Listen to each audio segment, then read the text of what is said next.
Hello everyone, good morning. Welcome to my channel. Friends, आज मैं आपके बीच 10th क्लास पनोरमा पार्ट 2 का poetry sections का 5th लेसन द इम्पॉर्टी हट का पार्ट 2 लेकर आया हूँ।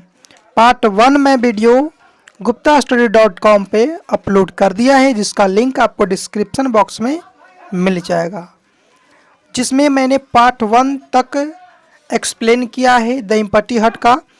तो फ्रेंड्स, यदि आप मेरे चैनल पे नए हो तो इसे सब्सक्राइब कर दे, लाइक कर दे और बेल आइकन को भी दबा दे, ताकि जो भी मैं वीडियो आपके बुक से, आपके ग्रामर चैप्टर से अपलोड करूं, सबसे पहले आप तक पहुंचे। और फ्रेंड्स, जो भी आप वीडियो को देखें उससे कुछ सीखें, या कुछ टॉपिक समझ में नहीं आए, कोई लाइन समझ में नहीं आए, तो आप हमें कमेंट के माध्यम से उसकी कंप्लेन कर सकते हैं। मैं उसको आपसे पर्सनली जो है कांटेक्ट करके मैं उसको डिफाइन करूँगा, सॉल्व करूँगा। तो फ्रेंड्स, चलते हैं स्टेज 2 की ओर। स्टेज 2 का फर्स्ट लाइन है कि to feel this quick was a thought. To feel this quick was his thought, यानी कहने का अर्थ है कि इसे तुरंत भरना उसकी इच्छा थी। क्विकली, फास्टली, यानी उस व्यक्ति की इच्छा जो थी, उस पर्सन, लालची पुरुष का इच्छा जो था, इस 8वें आधे घड़े की फास्ट भरने का उसकी इच्छा था, अभिलाषा था, उसका डिजायर था। वो एक घड़ा मांगता है, 7 घड़ा मिलता है, फिर भी संतुष्ट नहीं होता है। फ्रेंड्स, वो पेड़ को ही निर्दयी बताता है, बट लेकिन यहाँ पर उसकी इच्छा जो है कि 8वां घड़ा उसका शीघ्र से शीघ्र फील हो जाए, भर जाए, है ना, सोना से वो पूरा जो है भर जाए। सेकेंड लाइन यहाँ पर है कि the 7 full wishless he clean forget. The 7 full wishless he clean forget, कहने का मतलब है कि 7 भरे घड़े को वह साफ भूल गया। 7 घड़ा जो सोना था उसके पास, उसे वह साफ भूल गया। वो 7 घड़ा सोना भूल चुका है एक घड़ा के फेरा में। एक आम के बदले यदि आप 7 आम खो देते हो तो कितना दुख होता है। यदि एक नंबर के बदले आपका 100 नंबर गुम होता है तो दुख होता है। 1 रुपया के चलते अगर 500 रुपया आपका गुम हो जाए, लॉस्ट हो जाए, तो आपको दुख होता है ना।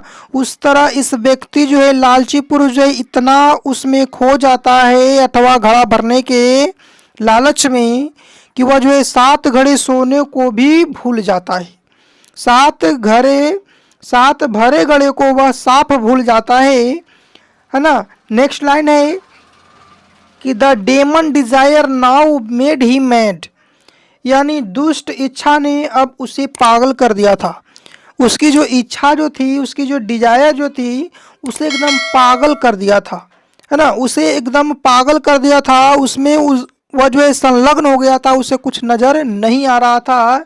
यानी कि वह लालची 8वां घड़ के लालच में वह सब कुछ भूल चुका था, यहाँ तक कि वो 7 घड़ा जो सोना उसे मिला वो भी वो भूल चुका था। नेक्स्ट लाइन यहाँ पर है फ्रेंड्स कि to mother wife children good bye he bade, और जो है माँ, पत्नी, बच्चे, सबको उसने अलविदा कर दिया। कहने का मतलब है कि वो 8वां घड़ा में इस तरह खो गया कि वह पूरी दुनिया से ही नाता तोड़ लिया। वो अपने माँ को, पत्नी को, बच्चे को, सबको जो है अलविदा, गुड बाय कह दिया। वो सबसे नाता तोड़ लिया। वो भूल गया कि मेरी पत्नी है, मेरी माँ है, मेरे बच्चे हैं, मेरे घर है, मेरे पास 7 घड़े सोने हैं, सब कुछ को भूल गया वो। और वो 8वां घड़े भरने के फेरा में लग गया। नेक्स्ट यहाँ पर लाइन है फ्रेंड्स कि he rose before cock crow past midnight he worked. कहने का अर्थ है कि मुर्गे की बाग के पहले, यानी कि मुर्गे के चिल्लाने के पहले, मुर्गे सुबह में हल्ला करते हैं, चिल्लाते हैं, तब आप उठते हो, सबसे पहले मुर्गे उठते हैं। तो मुर्गे के बाग के पहले वह जगता, यानी मुर्गों के चिल्लाने के पहले वो जग जाता, उठ जाता, वो उसका सवेरा हो जाता, है ना। सबसे पहले वो जलता, मुर्गा से भी पहले वो जग जाता, और आधी रात के बाद तक काम करता, और आधी रात के बाद तक वो काम करता था, यानी आधी रात 12 बजे के बाद तक काम करता था, और 2 घंटा 1 घंटा सोता, फिर जो है मुर्गा से पहले ही उठ जाता। सोचो, मुर्गा से पहले ही उठ जाता। ईटिंग ड्रिंकिंग एंड स्लीप ही, है ना, सीक्रेट, यानी कहने का मतलब है कि खाना पीना और सोना की उसने अवहेलना की। ना वह खाने की जो है व्यवस्था अच्छा से किया, ना पीने की व्यवस्था किया, ना सोने की। ना ही वो खा ही पाया, नहीं सो ही पाया, और नहीं पानी ही पिया। वो यानी कि अपने शरीर से, अपने स्वास्थ्य से जो है खिलवाड़ी करने लगा। वो सारे चीज़ को जो है अनदेखा करने लगा। ना वह खाना को देखता था, ना वह पीना को देखता था, ना वह सोना, ना अच्छा से खाता ही था, ना पीता ही था, ना सोता ही था। तब तो आपका स्वास्थ्य गिरेगा ना फ्रेंड्स।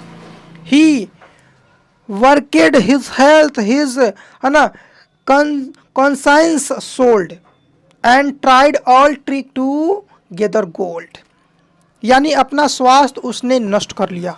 अपना जो स्वास्थ्य था, अपना जो उसका जो स्वास्थ्य था, उसका जो शरीर था, वो सारे को नष्ट कर लिया, यानी कि वह अस्वस्थ हो गया। उसकी अंतरात्मा बिक गई थी। उसकी जो अंतर आत्मा थी, अंदर की जो आत्मा थी, उसमें सिर्फ बस गया था एक घड़ा सोना, और सोना जमा करने की सब योजना अपनाई। जितनी भी योजना होता है पैसा कमाने का, सोना कमाने का, सोना घड़ा में भरने का, वह सारा योजना अपना लिया। सब कुछ छोड़ दिया, घर परिवार दुनिया संसार सब कुछ छोड़कर उसने एक घड़े सोने का फेरा में सारी योजनाओं को अपना लिया। यहाँ तक कि वो अपने स्वास्थ्य का भी ख्याल नहीं रखा, वो खाना का भी ख्याल नहीं रखा, पीना का भी ख्याल नहीं रखा।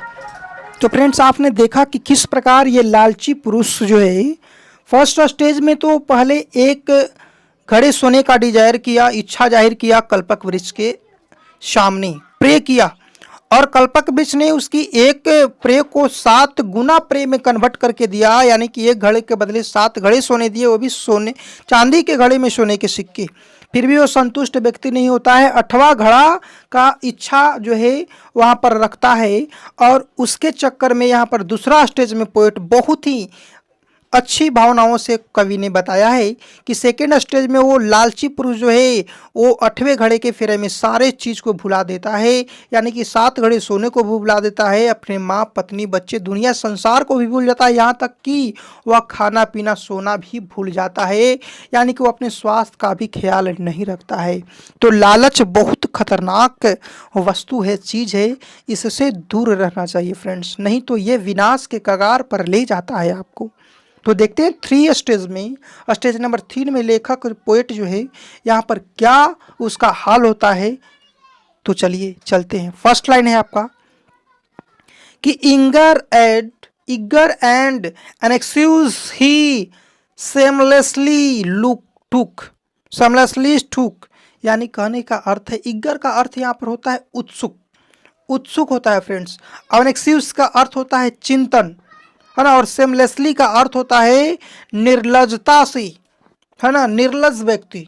तो कहने का अर्थ है कि eager and an excuse he seamless to, यानी उत्सुकता और चिंता उसने निर्लजता से अपनाया, यानी कि उत्सुकता जो होता है और चिंता जो है वह निर्लजता एकदम जो है निर्लज की तरह जो है वो अपना लिया।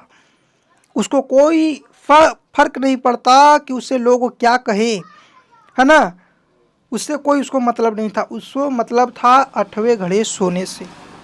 नेक्स्ट लाइन है कि ईच क्वाइन ही कुड, है ना, ग्लेच बाय हुक और crook.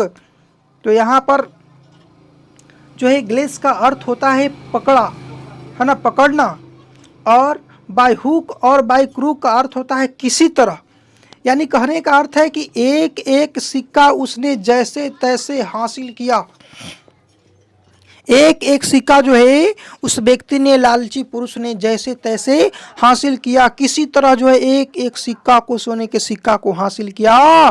Harder and harder he tried but died, harder and harder he tried but died, कहता है कठिन से कठिन प्रयास उसने किया, मुश्किल से मुश्किल काम उसने किया, पर मर गया। बहुत हार्ड वर्क किया, बहुत कड़ा काम किया, लेकिन अंततः उसकी मृत्यु हो गई, वह मर गया। लालची पुरुष वह जो है अपने विनाश के कगार के लास्ट छोर पर पहुंच गया और वो उसकी मृत्यु हो गई। Before he could quite feel the pot, जब तक वह पूरा पूरा घड़ा भर सकता उसके पहले, जब तक वह जो है व्यक्ति पूरा पूरा घड़ा भर भी नहीं पाया और उसके पहले ही उसकी मृत्यु हो गई। Grid and endless but life is not, कहता है लालच अनंत है किंतु जान नहीं। लालच अनंत है, लालच की कोई सीमा नहीं है, लालच की कोई सीमा नहीं है, लेकिन जान तो एक ही है ना, जान तो अनंत नहीं ना है। आप जब तक चाहोगे जब तक जीवित नहीं रह सकते हो। Nothing is wrong with a half fill purse, कहने का मतलब है कि आधी भरी थैली में कोई दोष नहीं, आधी भरी थैली में कोई दोष नहीं, कोई दोष नहीं। It is the void in the heart that is the curse, यानी कि दिल का खालीपन ही अभिशाप है। अरे आपके पास 1 रुपया भी नहीं है, आप गरीब हो, आपको खाने का ठिकाना नहीं है, लेकिन दिल अगर भरा है तो क्या कहना, आप सबसे अमीर हो, तो दिल से अमीर बनो।